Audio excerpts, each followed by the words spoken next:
नमस्कार, मैं हूं आपके साथ सोनिया चौहान। उत्तराखंड की खबरों में आप सभी का स्वागत है। रुक करते हैं खबरों की ओर। उत्तराखंड में लोकसभा चुनाव से पहले बम्पर भर्ती होने जा रही है। इसके साथ ही कई भर्तियों के परिणाम भी आने वाले हैं। मिली जानकारी के मुताबिक उत्तराखंड लोक सेवा आयोग ने इस साल अभी तक 3040 पदों पर अधिकारियों की भर्तियां की, जबकि 3595 का परिणाम तैयार हो रहा है। वहीं धामी सरकार का दावा है कि राज्य में जहां 22 साल में 6869 अधिकारी भर्ती हुए हैं, तो वहीं धामी सरकार ने एक साल में ही इनकी संख्या 6635 कर दी है। वहीं बीजेपी विधायक विनोद चमोली का दावा है कि यह अभी सिर्फ शुरुआत है और आगे धामी सरकार बम्पर भर्तियों के साथ ही बड़ी संख्या में युवाओं को रोजगार देने की दिशा में कार्य कर रही है।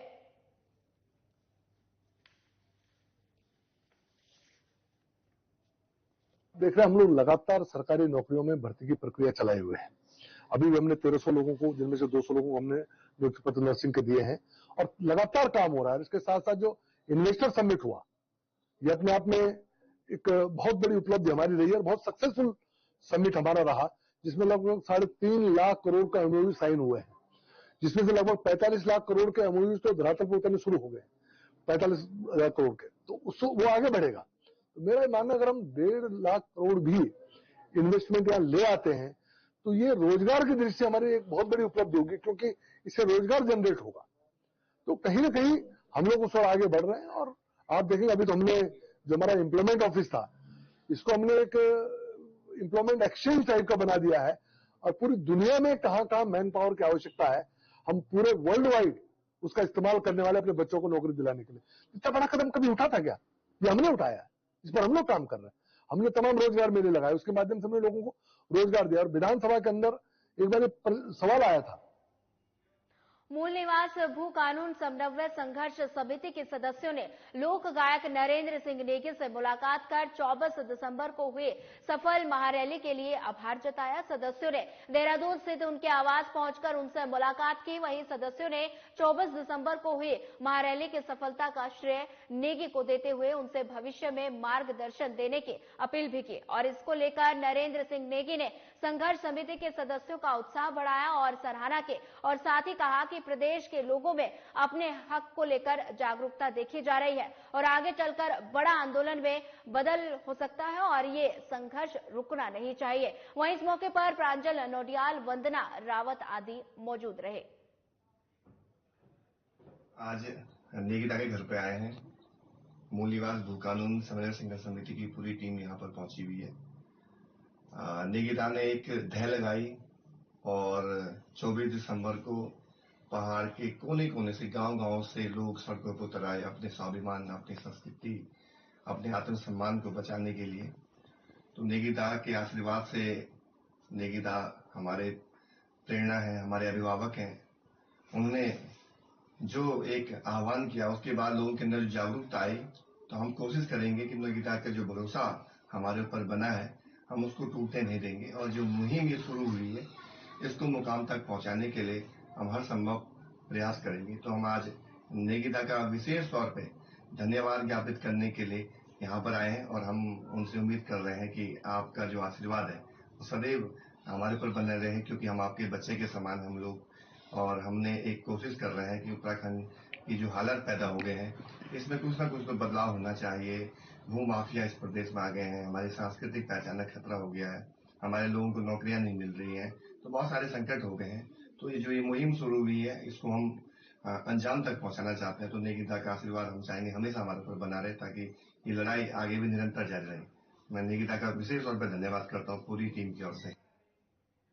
उत्तराखंड बेरोजगार संघ के अध्यक्ष ने एक प्रेस वार्ता रखी, जिसमें उन्होंने कहा कि सरकार द्वारा एसडीएम की भर्ती में घोटाले किए गए हैं और उनकी मांग है कि वो इन घोटालों की सीबीआई द्वारा जांच हो, किंतु सरकार द्वारा इसकी कोई पहल नहीं की गई। इसलिए ये सब पिछले 304 दिनों से धरना प्रदर्शन कर रहे हैं। साथ ही उनका कहना है कि सरकार द्वारा सीबीआई जांच इसलिए नहीं की जा रही क्योंकि सरकार का इस घोटाले में पूरी तरह से हाथ है और प्रदेश के भीतर सबसे बड़ी परीक्षा और उस परीक्षा में सबसे बड़े पद एसडीएम के नियम विरुद्ध नियुक्ति होना ये दर्शाता है कि उत्तराखंड की सरकार भ्रष्टाचार के दलदल में फंस चुकी है, जहां और इसको निकलना बहुत मुश्किल है। वहीं साथ ही उनका कहना है कि उत्तराखंड में नकल विरोधी कानून होने के बावजूद भर्ती घोटाला करने वालों पर कोई कार्रवाई क्यों नहीं की जा रही। उन पर कार्रवाई कर उनके कुकृत्य को जनता के सामने लाएं, और यदि ऐसा ही चलता रहा तो उत्तराखंड का युवा चुप नहीं बैठेगा।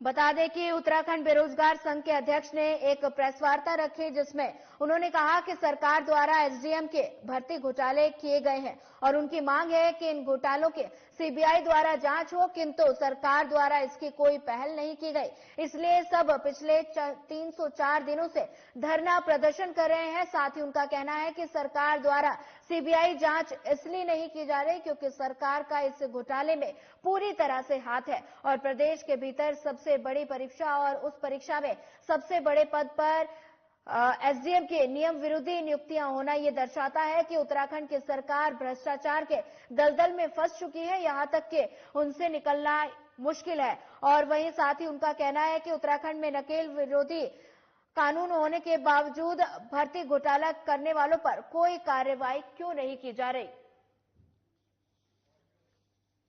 देखिए, आज यही असमंजस्य की स्थिति पैदा हुई है कि जिस सीबीआई भर्ती घोटालों की सीबीआई जांच के लिए हम 304 दिनों से वहां पर बैठे हुए हैं और यहां का युवा सरकार की तरफ उम्मीदों की नजर से देख रहा कि कभी ना कभी सरकार भर्ती घोटालों की सीबीआई जांच करवाएंगे, परंतु आज जब उसका कारण पता लगा तो अपने आप में बड़ा अचंभित होने वाली बात है। आज जब यह पता लगा कि सीबीआई जांच क्यों नहीं हो रही है, क्योंकि सीबीआई जांच में एसडीएम जैसे पदों के लिए उत्तराखंड सरकार की कैबिनेट और उत्तराखंड के मुख्यमंत्री खुद पैरवी कर रहे हैं, खुद एडी चोटी का जोर लगा रहे हैं कि किस प्रकार से भ्रष्टाचार करके, लेन देन करके, भाई भतीजावार करके वो एसडीएम बना रहे हैं। ये बड़ा दुर्भाग्य है। आज तक चाहे चपरासी की नौकरियों की बोली लगी हो, चाहे बाबुओं की नौकरियों की बोली लगी हो, चाहे तमाम ग्राम विकास अधिकारी इस प्रकार की चीजें हुई हो, प्रदेश के भीतर सबसे बड़ी परीक्षा और उस परीक्षा में सबसे बड़े पद एसडीएम के पदों पर इस प्रकार से नियम विरुद्ध नियुक्तियां होना, यह दर्शाता है कि ये उत्तराखंड प्रदेश भ्रष्टाचार की उस दलदल में फंस चुका है जहां से बाहर निकालना अब बहुत मुश्किल है। और अगर इसी Mussoorie winter line carnival Himachali कलाकार विक्की चौहान और उत्तराखंड के कलाकार प्रियंका मेहर के नाम ले रही है और विक्की चौहान और प्रियंका मेहर का जादू दर्शकों के सिर चढ़कर बोला। गायिका प्रियंका मेहर ने कहा कि मसूरी विंटर लाइन कार्निवल में परफॉर्मेंस करके उनको बड़ा आनंद आया और ये पल उनके लिए यादगार रहा। वहीं हिमाचली गायक विक्की चौहान ने पत्रकारों से बातचीत करते हुए कहा कि मसूरी विंटर लाइन कार्निवाल के भारी भीड़ वाले बीच अपनी प्रस्तुति देने में उनका काफी आनंद आया। वहीं उन्होंने कहा कि पिछले साल भी उनके द्वारा विंटर लाइन कार्निवल में अपनी प्रस्तुति उन्होंने दी थी और उनके लिए ये यादगार पल था। साथ ही उन्होंने कहा कि एक कलाकार को अच्छा लगता है जब उनको उनके चाहने वाले बार बार बुलाते हैं। साथ ही कहा कि कोई भी कलाकार अपने गानों पर बदलाव करें और नई तकनीक इस्तेमाल करें, परंतु जो पारंपरिक गाने हैं उनसे छेड़छाड़ ना किया जाए। बता दें कि मसूरी विंटर लाइन कार्निवाल में हिमाचली कलाकार विक्की चौहान और उत्तराखंड के कलाकार प्रियंका मेहर का नाम ले रही है और विक्की चौहान और प्रियंका मेहर का जादू दर्शकों के सिर पर चढ़कर बोला। गायिका प्रियंका मेहर ने कहा कि मसूरी विंटर लाइन कार्निवल में परफॉर्मेंस करके उनको बड़ा आनंद आया और ये पल उनके लिए काफी यादगार रहा। वहीं हिमाचली गायक विक्की चौहान ने पत्रकारों से बातचीत करते हुए कहा कि मसूरी विंटर लाइन कार्निवाल के भारी भीड़ के बीच अपनी प्रस्तुति देने में उनको काफी आनंद आया और साथ ही उन्होंने कहा कि पिछले साल भी उनके द्वारा विंटर लाइन कार्निवाल में अपनी प्रस्तुति दी गई थी जो उनके लिए काफी यादगार थी। वहीं साथ ही उन्होंने कहा कि एक कलाकार को अच्छा लगता है जब उसको उनके चाहने वाले बार बार बुलाते हैं और साथ ही उन्होंने कलाकारों से अपने गानों में बदलाव करने और ये कहा है और नई तकनीक का इस्तेमाल करें, परंतु पारंपरिक गाने और उनसे छेड़छाड़ ना की जाए। मजा आया और थोड़ा सा लेट हो गया, बट मुझे ऐसा लगता है कि अंत भला तो सब भला। मजा आया और मैं पहली बार मसूरी आई हूँ, मतलब वैसे तो मसूरी आई पर परफॉर्मेंस मैंने पहली बार की है तो मुझे बहुत अच्छा लगा। मैं हमेशा से विंटरलाइन कार्निवल में शो करना चाहती थी, तो इस बार मैं आई और जितने भी लोग देखने आए थे उनका बहुत सपोर्ट रहा, बहुत हल्ला रहा। तो जब ज़्यादा तालियां बजती हैं और लोग इतना सपोर्ट करते हैं तो आर्टिस्ट को भी बहुत मज़ा आता है। तो बहुत मज़ा आया, दोबारा आना चाहूँगी। मैं सभी को बताना चाहती हूँ कि 2024 में मैं उम्मीद कर रही हूँ कि बहुत अच्छा साल होने वाला है मेरे लिए। आई एम मैनिफेस्टिंग, और एक बहुत अच्छी मूवी के लिए मैंने गाना किया है, तो दुआ कीजिएगा आप सभी। जल्दी वो रिलीज होगी और बहुत अच्छे अच्छे गाने, कुछ अलग आपको देखने को मिलेगा। मैं इस तरीके से देखती हूँ कि मैं अपनी लाइफ में कहीं भी जाऊंगी, जैसे मुझे बॉलीवुड जाना है, कहीं भी जाना है, या हिंदी बड़े जो भी चीजें हैं, बट मुझे ना डांस करना सिर्फ पहाड़ी गानों में अच्छा लगता है। तो मैं कभी भी जब मैं कहीं भी पहुंच जाऊं, मैं पहाड़ी गाना कभी नहीं छोड़ूंगी, क्योंकि ये मेरे रूट्स हैं। मुझे खुद इसमें मजा आता है और मैं अपने उत्तराखंड टाउन हॉल में मजा आ गया उस क्राउड के बीच परफॉर्म करके। पिछले वर्ष भी मैंने यहाँ परफॉर्म किया था, समय थोड़ा कम था, और आज पूरी सांस्कृतिक संध्या का जो लुत्फ मैंने क्या, जो पब्लिक ने उठाया, जो पब्लिक झूमे, जो उन्होंने मजे किए, तो उसमें एक कलाकार को अच्छा लगता है कि जिस चीज के लिए उसको बुलाया गया, जिस कार्यक्रम को उसने प्रस्तुत किया, उसमें उस पब्लिक ने जो एंजॉय किया, वो सबसे बड़ी खुशी होती है कि नहीं, जो लोग मेरे को सुनने आए थे वो खुश होकर वापस गए, वो खुशी। प्रकृति का नियम परिवर्तन है, समाज में ये चीजें बदलते परिवेश में जो है ना जरूरी भी है। लेकिन मैं ये जरूर कहूंगा कि आप अगर संगीत की बात करें, पारंपरिक जो गीत है, पुराने जो गीत है, जो हमारे उन लोगों ने गाए हैं जो आज हमारे लिए धरोहर माने जाते हैं, उनके गीतों के साथ छेड़खानी नहीं होनी चाहिए, बिल्कुल नहीं होनी चाहिए। जो आप नया अपना एक्सपेरिमेंट कीजिए, नए आप गाने गा लीजिए, फिल्मी धुनों पे आप गाने ना बनाइए, पंजाबी धुनों पे आप गाने ना बनाइए, अपने गानों में आप फ्यूजन कीजिए, अपने गानों में आप कोई नई चीजें कीजिए, ऐसे एक्सपेरिमेंट कीजिए जो लोगों को भी अच्छा लगे। लेकिन ये नहीं है कि अगर कोई पुराना गाना जो पॉपुलर हुआ है, जो हमारे बुजुर्गों ने सुना है, हमारे बच्चों ने सुना है और दूसरे लोगों ने सुना, उस पे आप जाके बीच में हु हा ठा ठा करके उसको अपना क्रेडिट लेने की कोशिश करें, वो शायद संस्कृति के साथ भी छेड़खान है। और हमारे कलाकार, जो हमारे पुराने बुजुर्ग ओल्ड कलाकार हैं, जिन्होंने उस संस्कृति को बनाया। विकासनगर में फिर अवैध अतिक्रमण पर प्रशासन का बुलडोजर गरजा। एसडीएम विकासनगर विनोद कुमार के नेतृत्व में प्रशासन की पूरी टीम मौके पर पहुंची और भारी पुलिस फोर्स की मौजूदगी में संबंधित विभागों की टीम के साथ अवैध कब्जों को हटाने की कार्रवाई शुरू की गई। अवैध कब्जों की जद में आए 2 धार्मिक स्थल, एक मदरसा और एक मंदिर को भी हटा दिया गया। कार्रवाई के वक्त कोई विशेष विरोध देखने को नहीं मिला।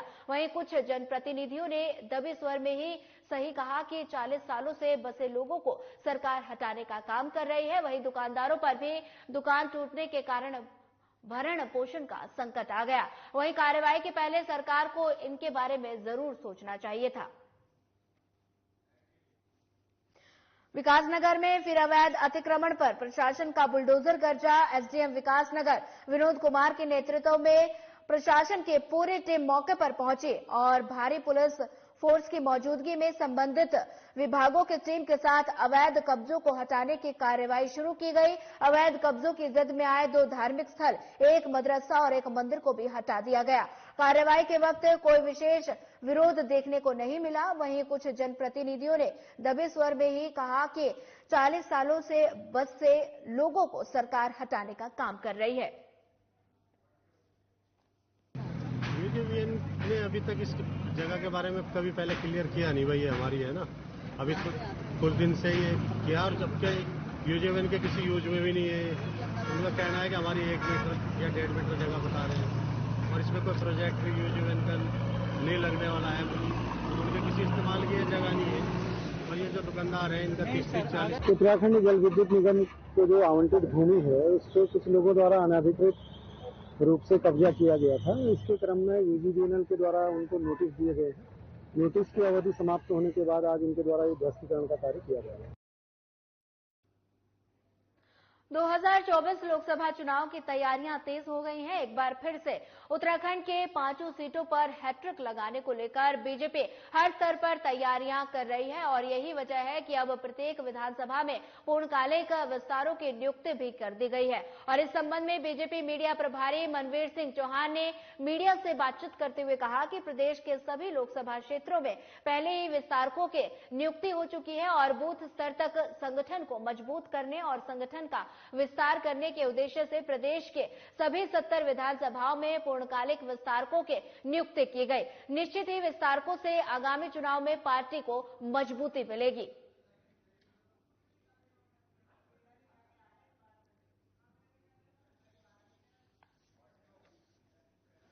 देखिए, भारतीय जनता पार्टी आगामी लोकसभा चुनाव को लेकर के बूथ प्रबंधन और प्रत्येक बूथ पर भारतीय जनता पार्टी जीते, इसको लेकर कर रणनीति बनाई है। और भारतीय जनता पार्टी के द्वारा पहले लोकसभा स्तर पर एक पूर्णकालिक विस्तारक की नियुक्ति की गई और अब 70 की 70 विधानसभा में भारतीय जनता पार्टी ने अपने एक पूर्णकालिक विस्तारकों की नियुक्ति की है, जिसका प्रशिक्षण वर्ग काशीपुर में आज संपन्न हुआ है। और भारतीय जनता पार्टी के द्वारा ये जो हमारे 70 विस्तारक हैं, ये पूर्ण रूप से अपना पूरा समय जिस विधानसभा में उनको पार्टी के द्वारा काम दिया जाएगा, वहां 24 घंटे पार्टी के लिए काम करेंगे और वहां पर बूथ प्रबंधन और भारतीय जनता पार्टी की जो केंद्र की और प्रदेश की सरकार है, उनकी जो महत्वाकांक्षी योजना है, उसका आम व्यक्ति को अधिक से अधिक लाभ मिले।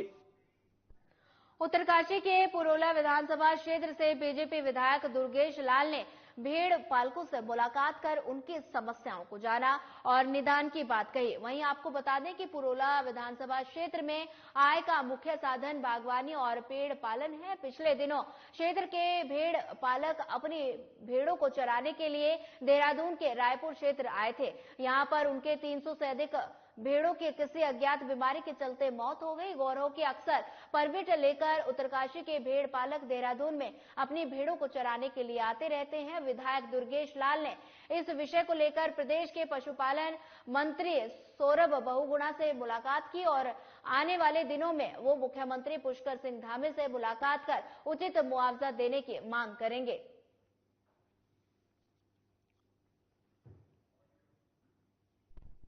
एक बहुत बड़ा दुखद विषय है कि मेरी जो विधानसभा खास करके पुरोला विधानसभा, ये एक सीमांत विधानसभा और हम जो है हमारा जो मूल व्यवसाय है भेड़ और पेड़ है और ये एक बहुत बड़ी समस्या आई है एक अज्ञात बीमारी की वजह से, जो मोटी धार में मसूरी के जो देहरादून डिस्ट्रिक्ट के रायपुर ब्लॉक में हमारे जो है जो सर्दियों के मौसम में जो है भेड़ बकरियां चरान चुंगान के लिए आती है, क्योंकि हमारा परमिट जंगल का परमिट होता है यहाँ पे, लेकिन किसी अज्ञात बीमारी की वजह से मोर देन 300 बकरियां जो है मर गई है। पूर्व मुख्यमंत्री हरीश रावत जल्द उत्तराखंड के बेरोजगार युवाओं के मुद्दे को लेकर पैदल यात्रा करेंगे। हरीश रावत ने इसकी जानकारी देते हुए साफ कहा कि उनकी हाल ही में एक्सीडेंट हुआ था और तब से चलने में थोड़ी तकलीफ होती है। हरीश रावत के अनुसार जल्द ही वो इसके तारीख घोषित करेंगे। उनके अनुसार उनकी यात्रा अभी देहरादून में ही होगी और शरीर ने साथ दिया तो प्रदेश के और इलाकों में भी यात्रा करेंगे।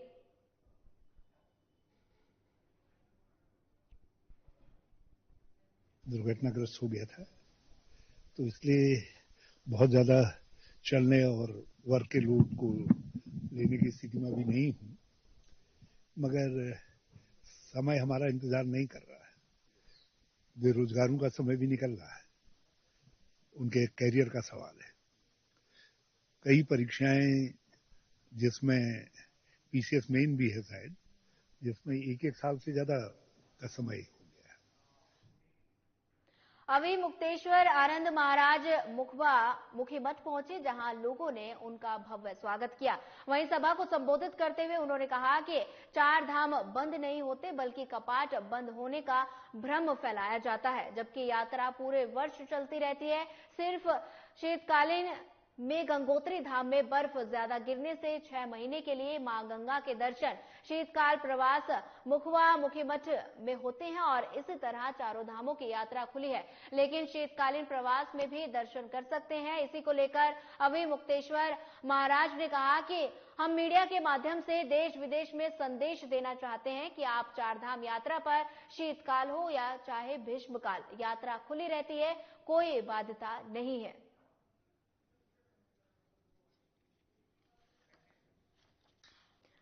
बता दें कि अभी मुक्तेश्वर आनंद महाराज मुखी मठ पहुंचे, जहां लोगों ने उनका भव्य स्वागत किया। वहीं सभा को संबोधित करते हुए उन्होंने कहा कि 4 धाम बंद नहीं होते बल्कि कपाट बंद होने का भ्रम फैलाया जाता है। वहीं जबकि यात्रा पूरे वर्ष चलती रहती है, सिर्फ शीतकालीन में गंगोत्री धाम में बर्फ ज्यादा गिरने से 6 महीने के लिए मां गंगा के दर्शन शीतकाल प्रवास मुखीमठ में होते हैं और इस तरह चारों धामों की यात्रा खुली है, लेकिन शीतकालीन प्रवास में भी दर्शन कर सकते हैं। इसी को लेकर अभिमुक्तेश्वर महाराज ने कहा कि हम मीडिया के माध्यम से देश विदेश में संदेश देना चाहते हैं कि आप चारधाम यात्रा पर शीतकाल हो चाहे ग्रीष्मकाल, यात्रा खुली रहती है और कोई बाध्यता नहीं है।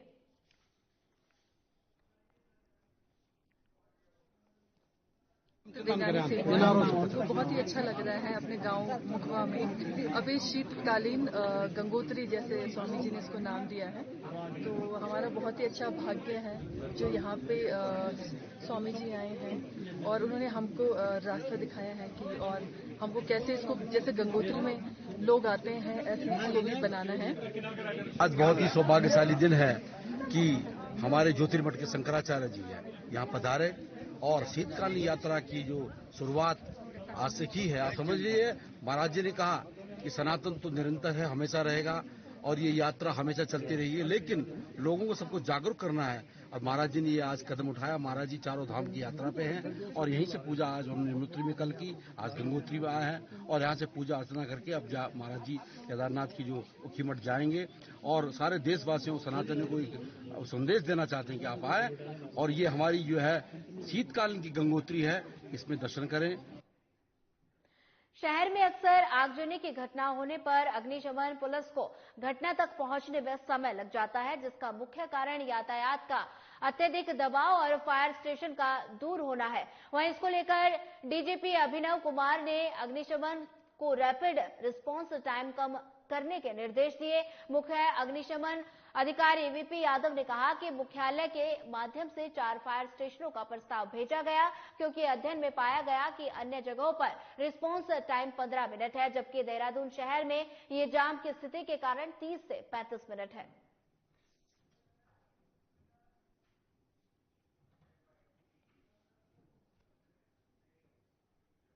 दून अस्पताल में बच्चों के इलाज के लिए आने वाले परिजनों के लिए एक राहत की खबर सामने आई है। आपको बता दें कि 1 साल तक के बच्चों को मुफ्त इलाज की सुविधा दून अस्पताल में मिलने जा रही है। यहां तक के परिजनों को ओपीडी से लेकर भर्ती रहने तक के बच्चे के इलाज का कोई खर्च नहीं देना होगा। यानी जिस तरह से गर्भवती महिला का इलाज, जांच और भर्ती निःशुल्क होती है, उसी तरह 1 साल तक के बच्चे को भी निःशुल्क इलाज सुविधा दून अस्पताल की तरफ से दी गई है।